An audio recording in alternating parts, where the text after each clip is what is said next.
Hey guys, welcome back to the channel. So today I've got another vintage Coach bag to share with you, and this is the Convertible clutch, another classic bag, and the style number for convertible clutches was 9635, and this specific bag is in the color navy and was made in the US, and I would estimate it was likely made in the 80s judging by the creed, but I'm not 100% sure what year it would have been made.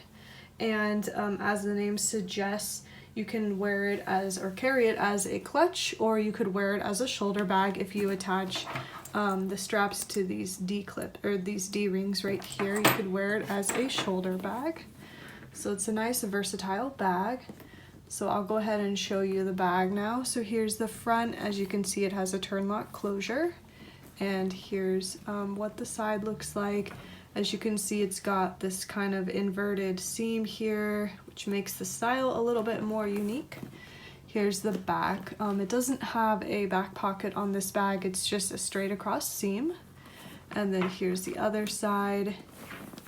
Here's what the top looks like, and then here's the bottom, just to show you about how wide the bag is. And then I'll go ahead and open it now.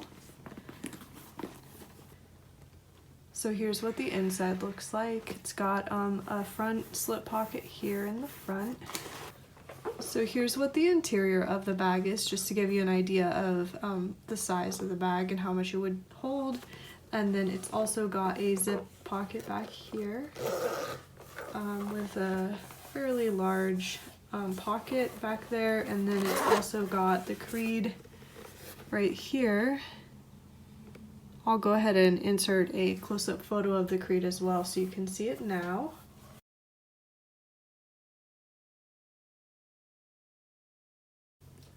So that's the convertible clutch, and here's what it looks like with the straps attached.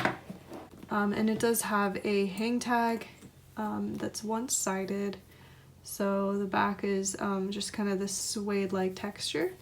So anyway, that's what the bag looks like. I will of course link the Etsy listing below if you want to check out this bag in our Etsy shop. If it's still available, the link will work, but if it's already been sold, it'll just say like this listing is no longer available or something along those lines. So that's how you'll know if it's still available. And I will also link all the information about the bag that I went over at the beginning of the video in the description bar as well. So you guys are welcome to check it out there. But otherwise, thanks for watching. See you in the next video.